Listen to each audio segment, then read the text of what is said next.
Hello friends, welcome to our YouTube channel तैयारी beginners की। इस वीडियो के माध्यम से आपको आज का करंट अफेयर स्टैटिक जीके के साथ देखने को मिलेगा। पूरा वीडियो देखिए और चैनल को सब्सक्राइब भी कर लीजिएगा। फर्स्ट क्वेश्चन है, भारतीय उपमहाद्वीप में जून से सितंबर के दौरान की वर्षा ऋतु को किस मौसम के रूप में जाना जाता है? तो दक्षिण पश्चिम मानसून के रूप में जाना जाता है।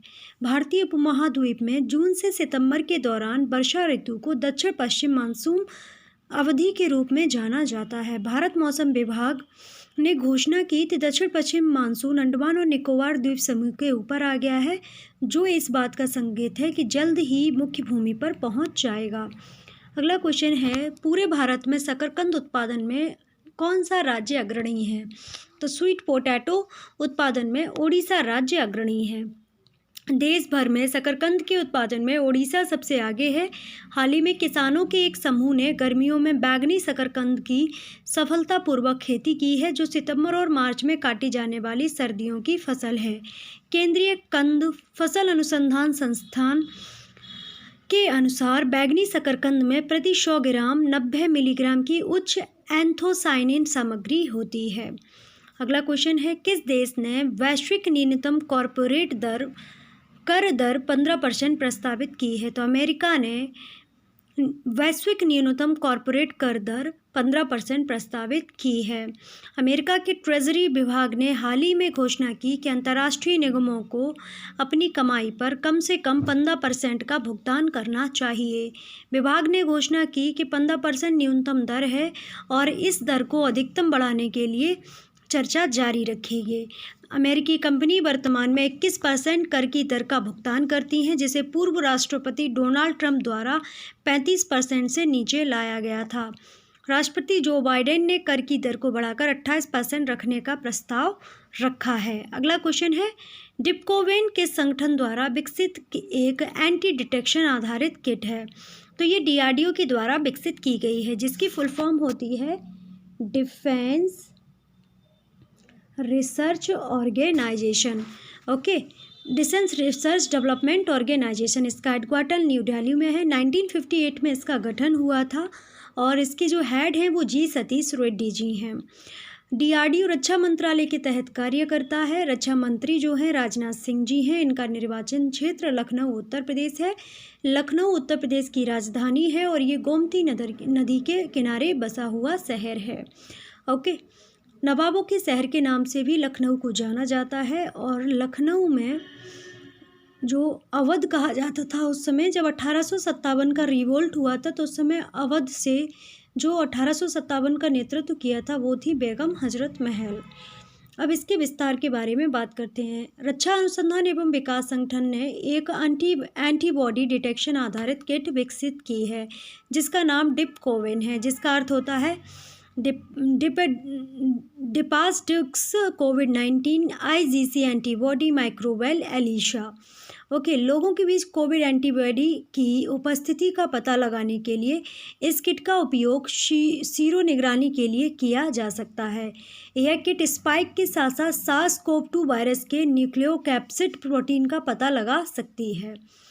अगला क्वेश्चन है, 31 मार्च को समाप्त हुई अवधि के लिए RBI द्वारा केंद्र सरकार को हस्तांतरित अधिशेष की मात्रा कितनी है? तो वो है 99,122 करोड़ रुपए। भारतीय रिजर्व बैंक 31 जुलाई 2020 से 21 को समाप्त 9 महीनों के लिए केंद्र सरकार को अधिशेष के रूप में 99,122 करोड़ रुपए हस्तांतरित करने जा रही है। यह सरकार के अनुमान से अधिक है, क्योंकि वित्त मंत्री ने 53,511 करोड़ रुपए के हस्तांतरण को निर्धारित किया था।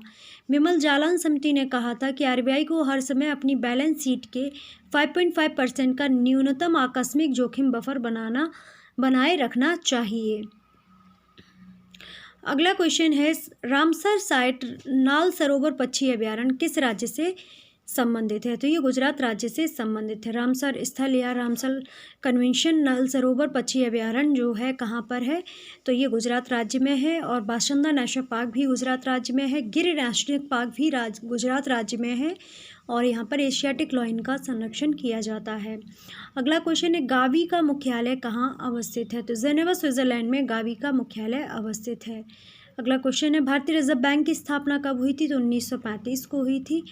भारतीय रिजर्व बैंक की स्थापना 1 अप्रैल 1935 को हुई थी। हेडक्वार्टर मुंबई में है। 25वें गवर्नर शक्तिकांत दास जी हैं।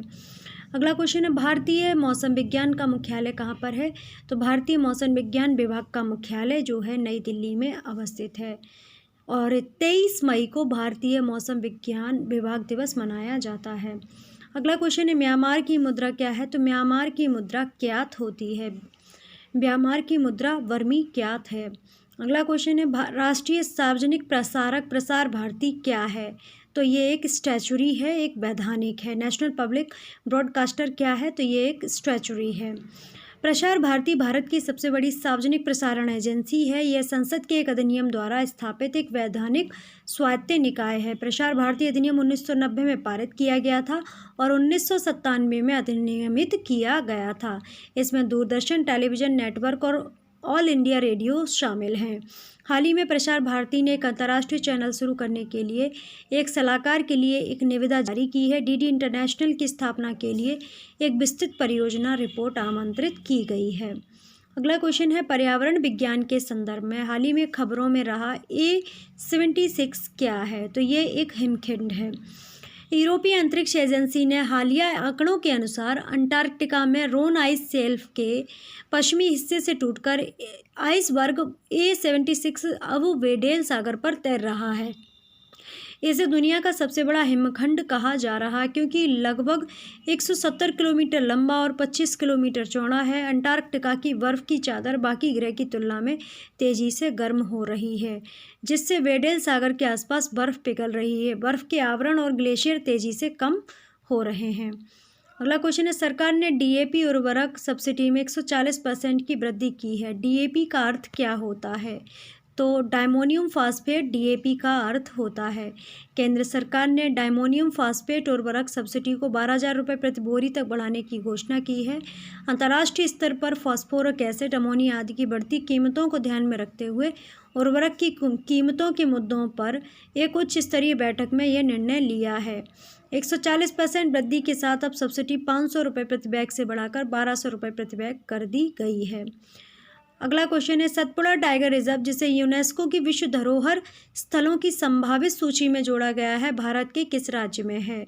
तो ये मध्य प्रदेश राज्य में अवस्थित है। संस्कृति मंत्रालय की हालिया घोषणा के अनुसार भारतीय पुरातत्व सर्वेक्षण या आर्कियोलॉजिकल सर्वे ऑफ इंडिया ने यूनेस्को की विश्व धरोहर स्थलों की संभावित सूची में 6 भारतीय स्थलों को प्रस्तुत किया।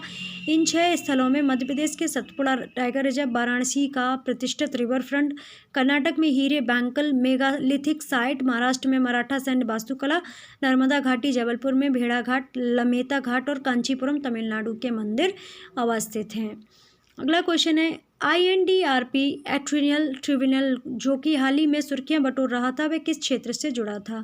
तो ये डोमेन नाम के मुद्दे से जुड़ा था। International internet exchange of India द्वारा अपनाई गई IN domain name dispute resolution policy जो भारत डोमेन के नाम से संबंधित किसी भी विवाद को नियंत्रित करेगी। इस ट्रिब्यूनल के हालिया फैसले के अनुसार खादी एक सामान्य नाम नहीं है और खादी व ग्राम उद्योग आयोग खादी और खादी इंडिया ट्रेडमार्क का वैध मालिक है।